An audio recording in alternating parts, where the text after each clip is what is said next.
青菜是海玲昨天没有炒完的，留了一半在冰箱，但只够她一个人吃。这是花她钱买的，她不给那母子3人吃。这个死肥婆竟然是先给她自己留了饭菜的，饿她不着了。海玲端着饭菜出去，在餐桌前坐下，悠哉悠哉地吃，享用自己的晚餐。海童担心姐姐会被欺负，忙里偷闲地打电话过来，问姐姐：姐，他们没有联合起来欺负你吧？有你姐操着菜刀追着周红林跑了5条街的英勇事迹，他们现在只敢和我打打嘴仗。当一个女人不在乎她的丈夫时，她是不可能再包容她和她家人的一切无理行为的。海童听姐姐这样说，放心很多。姐，你吃饱了吗？再吃。你还没有吃？我忙完了再吃。姐，那我先忙。海玲知道这个时间段妹妹是很忙的，结束与妹妹的通话后，她继续吃她的。等周红英洗好了碗筷，从厨房里出来时，海玲已经吃饱了。有了孩子后，她吃饭的速度也提升不少。红林，我跟你说件事。周红英走过去，在弟弟的身边坐下来，小声说道：你还没有下班回来之前，海玲不知道给了什么东西海童，好大的一袋。你去看看，可是把你家里的东西给了他啊？你有没有买了什么好吃的放在家里？我猜测着那一袋是吃的。周红林皱眉，不喜欢海玲把家里的东西给海童带走，听到姐姐说是吃的，他松开皱着的眉，说道：姐，我现在从不往家里买吃的，不会是我买的东西。这样呀，那就好。要是你买的东西被他妹妹拿走了，你得去要回来，可不能吃亏了。姐，我不会吃亏的。姐，你和妈这次进城来做什么的？怎么不带着小宝一起啊？周红林问起姐姐过来的目的。小宝这段时间感冒了，是病毒性感冒，会传染的，反复高烧了3、4天才彻底退烧，但是还咳嗽，爸妈担心会传染给杨洋，就不让我带着小宝过来。周红英答道：爸在家里照顾着小宝，我是来问你一下，上次跟你说过的，让你把你这套房子过户到姐的名下，那样我大的2个进城上学就有学区房，能进好的学校。这件事你考虑的怎么样了？你放心，姐不会要你的房子的过户到姐的名下，依旧是你们住着，我就是为了让你外甥女和外甥有好的学校读书而已。等他们考上大学，去其他地方读大学了，姐就会把房子归还给你。周红英说着又压低声音，小声对弟弟说道：你和你姐夫平时是要上班的，没办法天天接送孩子，顶多就是周末过来一趟，把孩子接回家里住2天，周日晚上又得送过来。你也要上班，工作又忙，就得要海玲帮忙接送孩子和给孩子们做饭吃。你跟他提过了吗？你跟他说，姐不会白让他帮忙的，每个月会给他1000块钱，也让他帮我辅导一下2个孩子的功课。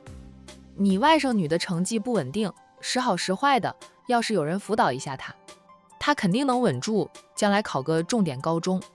周红英现在看弟媳是百看不顺眼，却不得不承认，海玲还是大学毕业的，辅导中小学生是不成问题的。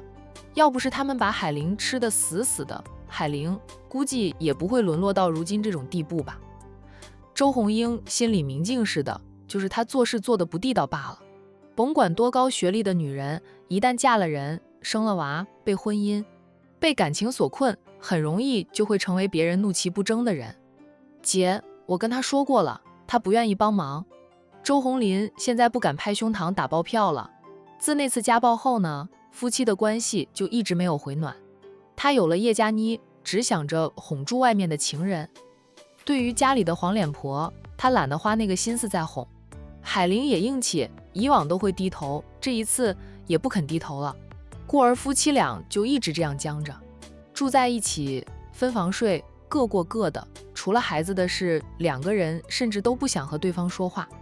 这么点小事也不肯帮忙啊！我又不是白叫他帮忙的，我还给他1个月1000元呢。他现在没有收入，1000元对他来说是很多的了。要不是弟弟夫妻俩干过架，他又拉偏架，导致他和弟媳妇的关系更加的恶劣，周红英是1分钱都不想出的。我也愿意多给他1500的生活费，但他就是不答应。房子过户的事，倒是没问题。你是我亲姐，我们一个妈生的，我信得过你。这房子是我婚前买的，现在还房贷也是我的钱在还呀。海玲就出了装修费，我要过户，她也拿我没办法。虽然海玲说她要是把房子过户给姐姐，就把装修费还给她，她也说了不可能1分钱都没有的还。有种的海玲就把墙上的瓷砖都铲下来了。周红英说道，没有人帮我接送孩子，给孩子做饭吃，辅导孩子做作业，你给我过户房子有什么用？姐，要不你辞职在家里专职带孩子呗，我姐夫收入又不低，也养得起你们。周红林给姐姐支招。周红英白了弟弟一眼，说道，你姐我是有单位的人啊，辞职多亏啊。再者呢，在家里当家庭主妇是什么结果，看看海玲便知道了。她才没有傻到辞职回家当家庭主妇呢。她这个在单位里干了那么多年，收入也不低，平时家里的开支父母都会补贴，她夫妻俩几乎都不用花什么钱在家里。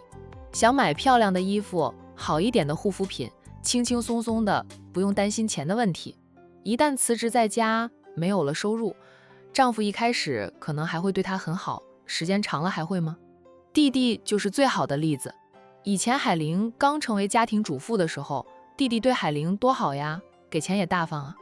现在呢，红林，你今晚再和海玲好好的谈谈，哄一哄她吧。她压低声音说道，姐是偏帮着你的，不过说实话，上次的事的确是你错在先，加上你在外面又……周红英的声音压得更低了，你花点小钱买点小礼物送给她，哄好她了，一切就都解决了。怎么说，她都是洋洋的亲妈，看在洋洋的份上，看在你外甥和外甥女需要人照顾的份上，你低一低头，哄她一哄，男子汉大丈夫，能屈能伸的。周母也凑过来接过女儿的话，小声劝着儿子红林，为了洋洋，你们俩还是要过下去的，听你姐的话，给海玲买点礼物，哄一哄她。想想以前她把你照顾得多好，再想想你现在怎么样，低一低头也不吃亏啊。周母这次过来，看到儿子端不起一家之主的架势来压迫儿媳妇了，很是心疼儿子。可这一切都是他和女儿挑唆的结果，要不是他们俩挑唆着儿子和海玲 AA 制，海玲也不会跟他们较真，斤斤计较的。要不妈和你爸跟着过来，在你这里住下，帮着接送孩子。周母说道，到时候洋洋上幼儿园了，我也可以一并接送，让海玲去上班。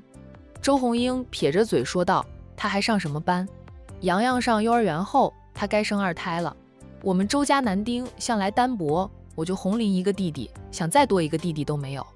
现在洋洋还没有个弟弟妹妹的，国家都放开3胎了，红林，你们也得考虑2胎的事了。早点和海玲生个2胎，现在就开始要明年洋洋上幼儿园时，2胎刚好可以出生。周红英不想让海玲去上班，那女人婚前还是有点小本事的，一旦让海玲重回职场，海玲很快就会恢复婚前的自信，有了高收入就会有底气，哪还能再被他们踩在脚底下？让海玲生2胎是最好的办法，继续用孩子拖着海玲。妈，你和爸都一把年纪了，平时你们帮我照顾小宝就够累的了，哪能再让你继续受累？就让红玲哄一哄海玲，说服海玲帮忙，多省事呀。周母想了想说道，要是海玲愿意，那再好不过。红林，你姐说的也对，你们俩该考虑2胎的事了，多生2个儿子，咱们家男丁还是少了点。顿了顿，他又低声说道，你外面的女人在生活上是比不上海玲的，妈觉得那叶佳妮就是贪图你的钱。叶佳妮的性子，周母稍微与之相处就知道不好惹，不会像海玲这般任劳任怨。说到底还是海玲对她儿子有感情，多年来才会心甘情愿地成为儿子背后的女人，为这个小家任劳任怨的。情人再好，一旦变成了妻子，也会像海玲如今一样的。周母语重心长地劝着儿子，你要是给钱海玲去健身，恢复苗条的身材，再给钱她买很多名贵的护肤品保养，买漂亮的衣服给她穿，她一点都不输于叶佳妮。妈，在家里别提叶子。周红林现在是听不进母亲的劝，她对海玲厌恶至极，不过是为了儿子还在忍着。等儿子明年上幼儿园，他马上就把海玲赶出去，离婚。我听你们的，晚上下班回来给他买点小礼物，哄一哄他，再和他重提这件事。二胎的事，我和佳妮也能生的。周红林是不打算和海玲生二胎的啊，他现在一心想着如何拿下叶佳妮，天天看得到摸得着，就是吃不到嘴里，怪心痒痒的。海玲从厨房里出来，母子三人的谈话立即停止。周红林放下了儿子，起身对海玲说道：“我回公司加班。”又对母亲说：“妈，你和我姐出去逛逛街，看到有什么喜欢的尽管买。”他掏出手机，点开微信就给母亲转账5000元，让母亲逛街购物去。等会儿妈就和你姐去逛逛，买几身新衣服。你快去上班吧，下班后记得早点回来哈。周母送着儿子出门，还冲儿子眨眨眼，提醒儿子要记得下班后给海玲买点礼物。海玲推来儿童手推车，抱起儿子放坐在推车上，淡淡的道：“我带杨洋到楼下散散步。”去吧。周母笑得慈爱，海玲顿时警惕起来。婆婆这样子肯定是想坑她，准确来说是婆婆和大姑姐有事要麻烦她吧。不管他们提什么要求，她是不会答应的。这样想着，海玲便懒得再搭理他们，推着儿子走了。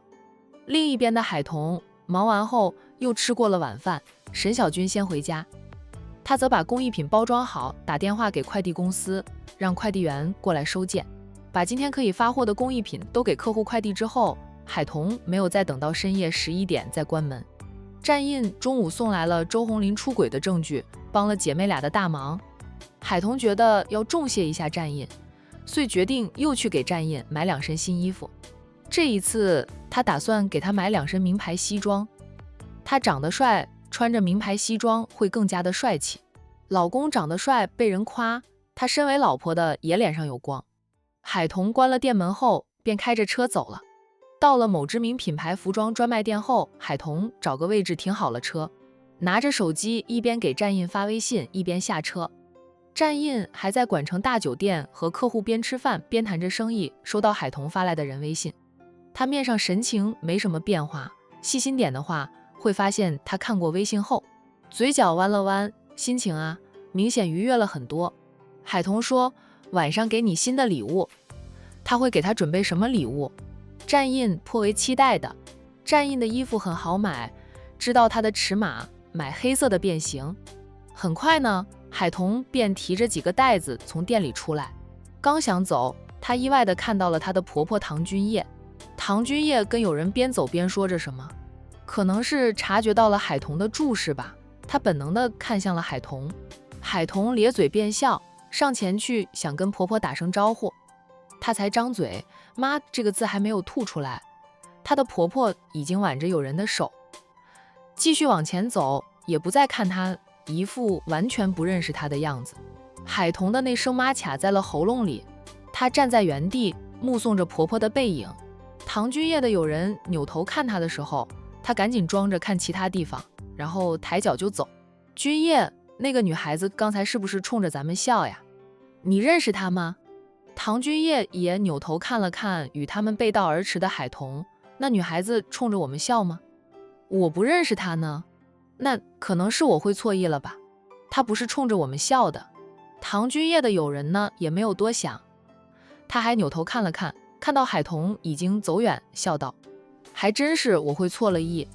那女孩子长得挺漂亮的，气质也不错，我看了2眼认不出她是哪家千金，以为是你认识的。有人打趣着唐君叶，咱们管城的名门千金看到你都会冲着你笑的。唐君叶有3个儿子，最出名的便是大儿子了，那是战氏集团的当家人，在战家的地位是除了老太太之外最重的那个。战家男儿都是人中龙凤，除了最小的2个，一个还是高中生，一个刚成年不适合娶妻之外，另外7位少爷都是到了适婚年龄的。战家呢，管城的首富，真正的豪门，谁不想嫁入战家当少奶奶啊？孤儿唐君叶和他的2个妯娌是上流社会里最受欢迎的贵妇人，那些家里有适合婚嫁女儿的人家，也是极力的巴结讨好唐君叶妯娌3人，盼着能与他们结为亲家。唐君夜淡淡的笑道，冲我笑也没有用，我们家开明孩子们的婚事，我们当长辈的只会给点建议，是不会帮孩子们做决定的呀。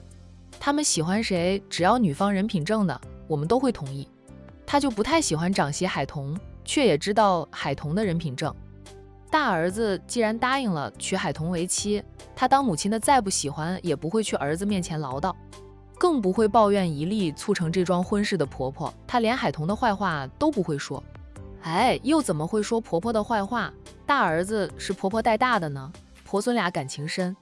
况且婆媳几十年，唐君夜倒是相信老太太的眼光。自从上次吃过饭后，唐君夜没有再与海彤有过交集，不过他一直在暗暗观察着海彤的行事作风。刚才不想搭理海彤，装着不认识的样子，一是战印说过他要考察海彤的人品，看看海彤值不值得他付出一生，他并没有对外公布与海彤的夫妻关系。二是唐君夜也还没有真正接受海彤这个儿媳妇，所以他装着不认识。海彤倒是个识趣的，并没有纠缠，还迅速的离开。也是你们战家的长辈都开明，就是你们都这么开明，那些千金小姐才会想嫁入你们战家，他们都是不缺钱的主，图的无非是你们战家的长辈开明，图你们战家的家风好，图你们战家男儿个个都是人中龙凤，甭管嫁哪一个都会幸福到羡煞众人。可惜我没有女儿，跟你一样生的都是小子，就盼以后能添个孙女吧。有人也是很想和战家成为亲家的，奈何自己肚皮不争气，没有生到女儿。否则以他和唐君夜的交情，他若有女儿，必定适合战印青梅竹马。我也盼着以后能有个孙女儿，我们家都是小子，小子着实让人头痛，不及女儿体贴。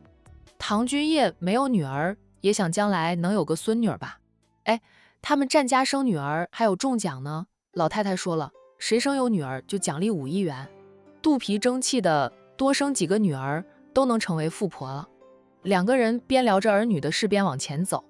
海彤走远后回头看婆婆，见婆婆和友人也走远了，她停下来静默片刻后才往回走。她的车停在这条街的街口。婆婆不太喜欢她和战印结婚，她上次请婆家人吃饭时就感受到了，是婆婆修养好，哪怕不太喜欢她也不会为难她，对她也客客气气的，至少面子情能维系。对于婆婆装作不认识她的样子，海彤表示理解，并不放在心上。步行回到她停车的位置，开了车锁，把买给战印的衣服放在了副驾驶座上，她驾车离开。不久后回到了明苑花园，战印还没有回来，她便在阳台上摆弄她的阳台小花园。月季花开得太多，她拿来了剪刀，剪下了几枝花，又舍不得丢掉，便拿回厅里，再把花枝修修剪剪，然后插在花瓶里。海彤的手机响了，她接听电话，是她店铺的一位邻居。她刚才去逛街帮战印买衣服，不方便带着宠物们，拜托一位邻居帮她照看一下宠物们。郑叔，我都忘记了这件事，真不好意思，我现在就过去接回他们。海彤要是没有接到这通电话，她都忘记了宠物们。对不起吗？她是太忙了，又是刚拥有宠物们，还不习惯，就把1狗2猫给忘记了。海彤，我帮你把宠物们送到你们小区门口了，你出来接一下就行。郑叔在电话里说道，我见你久不回来接他们，猜到你是忘记了，正好我也没什么事儿，就给你送过来了。郑叔就是那位看了树本面相书就认为自己会看相的邻居，他总觉得海彤是富贵相先苦后甜的命，以后与他们不会是一个圈子里的人。从他夫妻俩盘了管城中学门口的一间小店开始，他就从不与海彤他们闹意见。沈小军在郑叔的眼里也是个富贵命，当然了，以沈家现在的家底，沈小军已经算是富贵命了。郑叔，我马上就出去。海彤又感激又不好意思的，匆匆的说了句，就赶紧挂电话，人跟着往外面走。砰一声关上屋门后，海彤忽然想起自己顾着去接他的宠物们，忘记拿钥匙了。完了，等会儿进不了屋。他赶紧看看时间，已经晚上9点了。等会儿他打电话问问战印什么时候下班。他要是加班至深夜，他就带着宠物们打车过去拿钥匙。海童匆匆地跑到小区门口，果真看到了郑叔牵着他的宠物狗，拎着那只猫笼。郑叔，海童走过去，不好意思地说道：“郑叔，对不起，我忘记了，累得你跑一趟。”郑叔笑着把拴住狗的绳子递给海童，再把猫笼递过去：“没事，我反正也闲着，给你送过来不碍事。”“谢谢郑叔。”“不用客气，那我先回去了。”郑叔不想久留。郑叔都这样说了，海童只好说道：“郑叔骑车慢一点。”郑叔是骑着一辆三轮车过来的。哎，郑叔笑笑，向海童挥了挥手，便骑着他的三轮车走了。等郑叔走后，海童才打电话给战印。怎么了？战印低沉的嗓音传来。战先生，你快下班了吗？战印略一沉默，心思活泛，他这是想他了。很快，战印又否定了这个答案。海童是不可能会想他的，他最近变得有点多思多心。有事？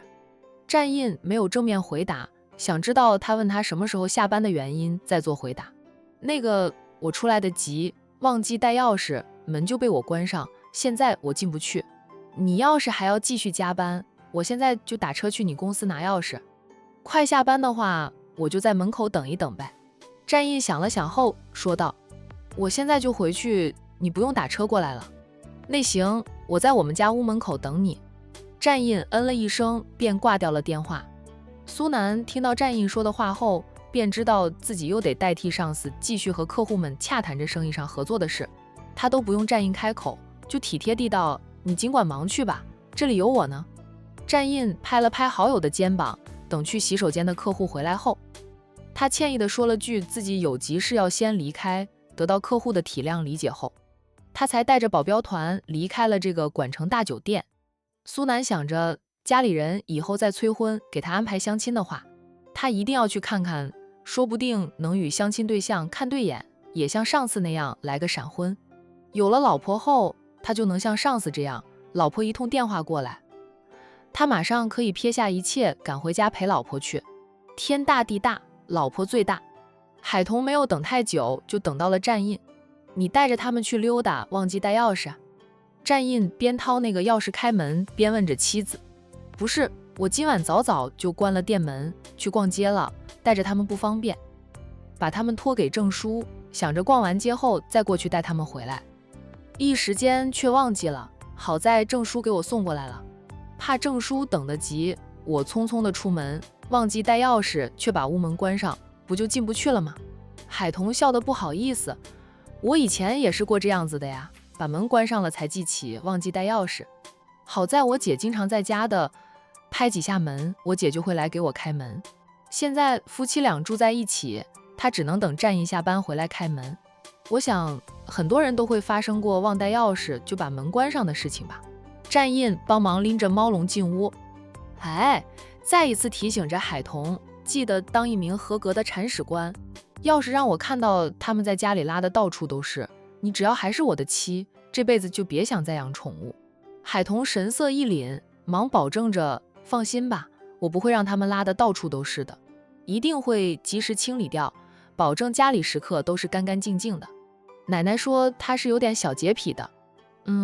安置好了宠物们，海童洗过了手，才拿起放在沙发上的袋子递给战印。什么东西？给你的惊喜。战印接过袋子，看了看后，又是衣服。他把衣服拿出来看，这一次他倒是大方了很多，给他买的都是牌子货。我没有送礼物给男人的经验，准备不了大惊喜，只有这种小惊喜。上次送给你的衣服不贵的，就1000几百块钱一套，这一次我给你买了名牌，1万多元一套呢，穿在身上就像是挂满了人民币，这不算惊喜吗？我长这么大都舍不得穿这么贵的衣服。战印笑了笑，以你的脾性及财力来说，你肯给我买这么贵的衣服，的确是惊喜，比上次送给他的衣服不知道好了多少倍。的确算是惊喜。谢谢你帮我姐收集了周红林出轨的证据，小事一桩，你姐也是我姐，我帮自己的姐姐，那是天经地义的事，你还这么客气，给我送衣服当谢礼了。怪不得突然间又给他买衣服，原来是感谢他帮了忙的。他待他很客气，并没有把他当成家人，只要他帮了他，他都会从其他方面报答他不想欠他的人情。认识到这一点，战印不知道自己该哭还是该笑。刚领证那会儿，他这样做，他肯定会觉得他识趣的。现在吗？他却觉得他对他太客气，没有让他融入他的世界里，却无法责怪他。哎，谁叫他签了协议呢？我姐时刻都在提醒我要对你好一点，好一点。我给你买几身新衣服，下次我姐说起来，你可得替我说说话。战印失笑地道：行，以后只要见到你姐，我就跟你姐说，我身上的衣服都是你买给我的，你要是帮我把内裤都买上，我都可以跟姐说，我从头到脚都是你帮我包装的。你缺内裤吗？喜欢什么颜色的？1万多元一套的西装都买给你了，也不在乎帮你买几条内裤的，不好意思说出来。没事，你可以让我参观一下你的衣柜，我看2眼就知道你喜欢什么货色了。哦，是什么颜色的内裤了？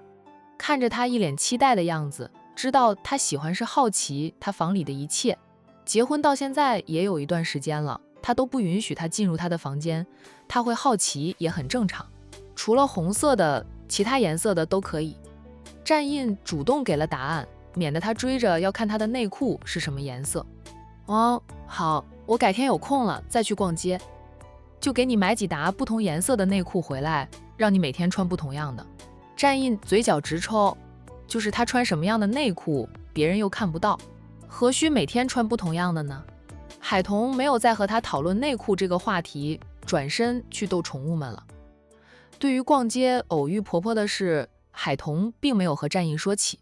他不说，唐君叶却有点心神不宁的，最后还是给大儿子打了一通电话，拐弯抹角的问了一番，问的战印莫名其妙的不知道母亲到底想问什么。唐君叶却从儿子的话里知道海童并没有在儿子面前说他的坏话，他为自己的胡乱猜忌感到脸红啊。母子俩结束通话后，战印蹙着眉头想了想后，问着那个抱着小猫咪坐在阳台的秋千椅上的女人，你是不是在我不知道的情况下见过我吗？海童一愣，他半点都没有提及偶遇婆婆的事，他是怎么知道的？战印走出来，站在他的对面，黑眸灼灼地锁定他俏丽的脸，再次问道，你今天是不是见过我妈？海童见他手里还拿着手机，以为是婆婆打电话给他，向他告状啊什么的，忙解释的道，我给你买衣服的时候偶遇了你妈，我想打招呼来的，可能是妈没有认出我来吧，她和有人说笑笑就走过了，我就没有打招呼。战印是何等聪明之人，又是自己的亲妈，他虽是被爷爷奶奶带大的，并没有疏远父母，与父母的关系也是非常的融洽。对于亲妈，他非常了解。他妈肯定是不想让人知道海童是他的儿媳妇，一是替他在他们那个圈子里瞒着他已婚之事，二是母亲对海童不是很满意的，不是针对海童这个人，是海童的出身，母亲觉得与他的差距太大。母亲心疼他，觉得奶奶9个孙子，却要他娶了海童替奶奶报恩。沉默了一下后，战印说道，我妈有点近视的，又不喜欢戴眼镜，路上看到认识的人，除非很熟悉的，否则她经常都是看看别人，不敢打招呼，装着不认识似的就走过的。海童恍然，原来这样呀，怪不得我看到妈时，她是在看着我的。很快又装着不认识我的样子，我都不好继续打招呼，怕尴尬了。下次我叫妈出门逛街时戴上眼镜，免得老是发生今晚这样的事。她回家后想了想，觉得像是你才会打电话给我。我被问的莫名其妙的，想到应该是你们遇过了面。妈要是觉得戴眼镜难受，可以叫她戴隐形眼镜。战印嗯了一声，见他很喜欢宠物，他看看时间后问他，要不要带着他们下楼去在附近转悠转悠？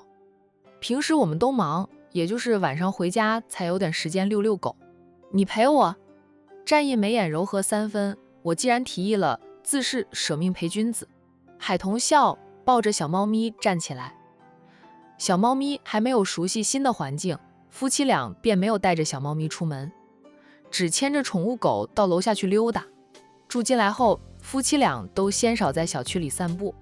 快到晚上10点了，小区的小花园里还很热闹，很多小朋友玩疯了，不愿意回家，被爸妈连哄带抱带走了。有些年纪小还没有上幼儿园的家长们便放任着他们继续疯玩，觉得他们玩累了，回家后就会很快入睡。你姐回家后怎么样了？战印边走边问着大姨姐的事，有需要帮忙的跟我说一声，我会尽力帮你的，不要跟我见外，咱们现在还是夫妻，你的事便是我的事，你姐也是我姐，我对你姐是很尊重的。海童偏头看他2眼，夫妻俩谁都没有再提之前冷战的事，就这样默默地和好了。海童本想就这样过完半年算了，但他对他的关心又让他忍不住心动，很想打破那半年之约，却又怕是自己一厢情愿，到头来他爱上了，他不爱，半年之约到期。两人一离婚，他潇潇洒洒地过他的新生活，他却要饱受失去他的痛苦，花上很长时间来忘记他。爱上一个人是很容易的，忘掉一个爱过的人确实很难。放心，我和我姐都解决不了的问题，一定会向你求助的。他好心，他也就客气地应2声。我姐回家后，我打过电话给她，暂时没什么事，我姐能忍。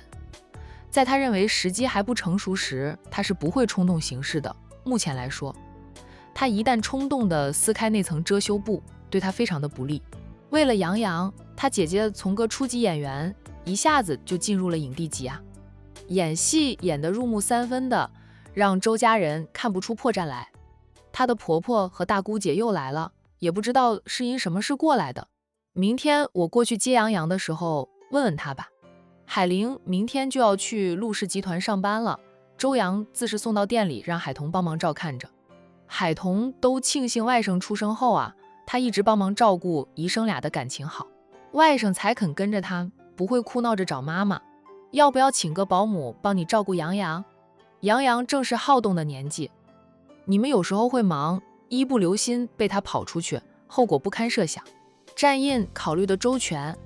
海童想了想后说道，暂时先不请吧，忙的时候我会背着他，不让他乱跑的。我要是实在应付不过来，再请个保姆，但不熟识的人我又不放心，怕保姆趁我们不注意对孩子不好。看多了保姆趁主人不在家就对孩子不好的新闻，海童对于请保姆有点抵触。这个你不用操心，我帮你们安排好，我认识很好的保姆。海童又偏头看他，笑道，战先生，我忽然觉得你就是个超人，好像就没有你解决不了的问题呢，连保姆你都有熟识的。战印在心里说道，也就是你，我才会当个超人，换做别人他理都不想理。我9弟的保姆还与我们家保持着联系的，她是个很好的阿姨，细心善良，学历高，3观特正，经她带出来的孩子都是很优秀的。